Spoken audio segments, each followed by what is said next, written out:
السلام علیکم۔ آج ہم صحیح بخاری شریف سے کچھ بہت ہی دلچسپ روایات کا جائزہ لے رہی ہیں۔ وعلیکم السلام۔ جی، خاص طور پر وہ جو وضو، مسواک اور سونے کے آداب سے متعلق ہیں۔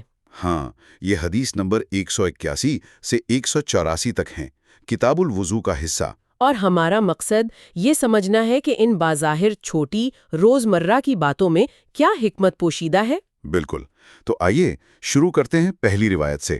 حدیث 181 جو ابو موسیٰ اشعری رضی اللہ عنہ سے ہے۔ جی، وہ فرماتے ہیں کہ انہوں نے نبی صلی اللہ علیہ وسلم کو مسواک کرتے دیکھا اور آپ صلی اللہ علیہ وسلم کے منہ سے او او جیسی آواز آ رہی تھی، گویا کہہ کرنا چاہ رہے ہوں۔ جی، اس سے اندازہ ہوتا ہے کہ صفائی کتنی گہرائی تک کی جاتی تھی۔ ہاں، مطلب حلق کے قریب تک۔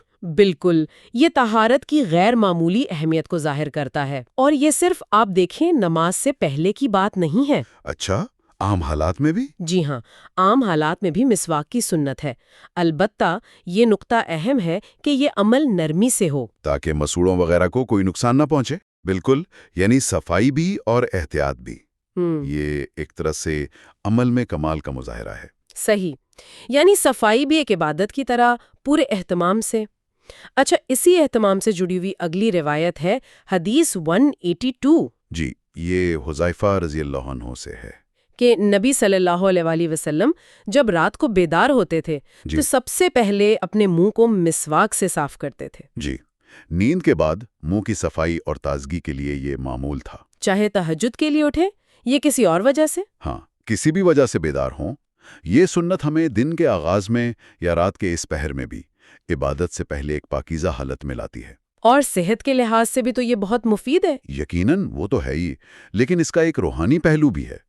عبادت کے آداب، فرشتوں کی موجودگی کا تصور، وہ پاکیزگی پسند کرتے ہیں۔ یہ نیند کی غفلت سے آپ کہہ رہے ہیں کہ شعوری بیداری کی طرف پہلا قدم ہے۔ بالکل، ایک طرح سے تیاری ہے۔ یہ بہت دلچسپ نقطہ ہے۔ اچھا، اب آتے ہیں حدیث 183 کی طرف۔ یہ ابن عمر رضی اللہ عنہ سے مروی ایک خواب کے بارے میں ہے۔ جی، یہ بھی بہت اہم ہے۔ نبی صلی اللہ علیہ وسلم نے خواب میں دیکھا کہ آپ صلی اللہ علیہ وسلم مسواک کر رہے ہیں۔ دو لوگ آئے، ایک بڑا ایک چھوٹا۔ آپ صلی اللہ علیہ وسلم نے پہلے چھوٹے کو مسواک دی، مگر پھر آپ صلی اللہ علیہ وسلم سے کہا گیا کہ بڑے کو دیں۔ جی، کبر یعنی بڑے کو ترجیح دو۔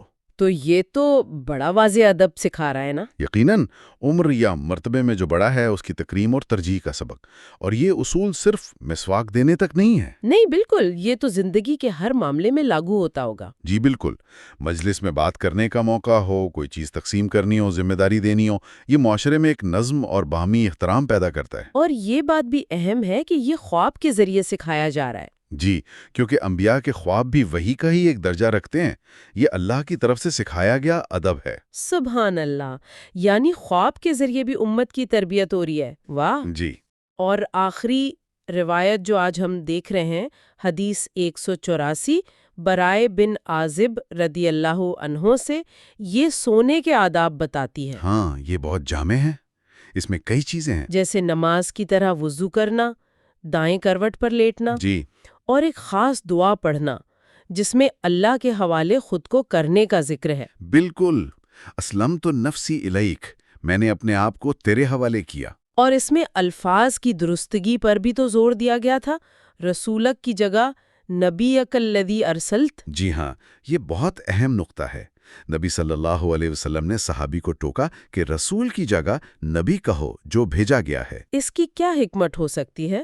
دیکھیں، سونے سے پہلے وضو کرنا تو ایک طرح سے روحانی تیاری ہے، گویا دن بھر کے معاملات سے پاک ہو کر سونا۔ اور نیند کو چھوٹی موت بھی کہا جاتا ہے، تو اس کی تیاری۔ بالکل، دائیں کروٹ پر لیٹنا بھی سنت ہے اور طبی لحاظ سے بھی مفید ہے، اور دعا وہ تو اصل ہے۔ اس میں توحید، توکل، اللہ پر بھروسہ۔ جی، اپنی کمزوری کا اعتراف اور اللہ کی پناہ میں آنا، اور الفاظ کی درستگی، نبوی کا، یہ سکھاتا ہے کہ عبادات اور دعاؤں میں ہمیں وہی الفاظ استعمال کرنے چاہیے جو نبی صلی اللہ علیہ وسلم نے سکھائے ہیں، کیونکہ وہ وحی پر مبنی ہے، ان میں جامعیت ہوتی ہے۔ بالکل، یہ صرف الفاظ کا ہیر پھیر نہیں، یہ عقیدے کی درستگی کا معاملہ ہے۔ تو اگر ہم ان سب روایات کو ملا کے دیکھیں، مسواک جیسی سادہ صفائی، بڑوں کا احترام، سونے کی تیاری، یہ سب جڑی ہوئی ہیں۔ یقیناً یہ صرف ظاہری اعمال نہیں ہیں، ان میں گہری حکمت ہے، روحانی فوائد ہیں۔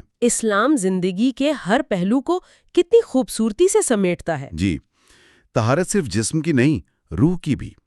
روزمرہ کے کام، سونا جاگنا بھی اللہ کی یاد اور شعور کے ساتھ کیے جا سکتے ہیں۔ اور یہ چھوٹی چھوٹی سنتیں مل کر ایمان کو مضبوط کرتی ہیں، زندگی میں برکت لاتی ہیں۔ بالکل، یہ مجموعی صحت، روحانی بالیدگی اور اللہ سے تعلق کو گہرا کرتی ہیں۔ تو آج ہم نے صحیح بخاری کی ان 4 احادیث سے واقعی کچھ بہت اہم اسباق سیکھے۔ جی، اور آخر میں شاید ایک بات غور کرنے کی ہے فرمائیے۔ کہ اگر کوئی سننے والا ان میں سے صرف ایک عمل کو، چاہے وہ سونے سے پہلے وضو ہو یا جاگنے پر مسواک کرنا، پوری توجہ اور شعوری نیت کے ساتھ اپنی زندگی میں شامل کر لے، تو اس کی اپنی روحانی بیداری اور اللہ سے تعلق پر کیا اثر پڑ سکتا ہے، یہ بس سوچنے کی بات ہے۔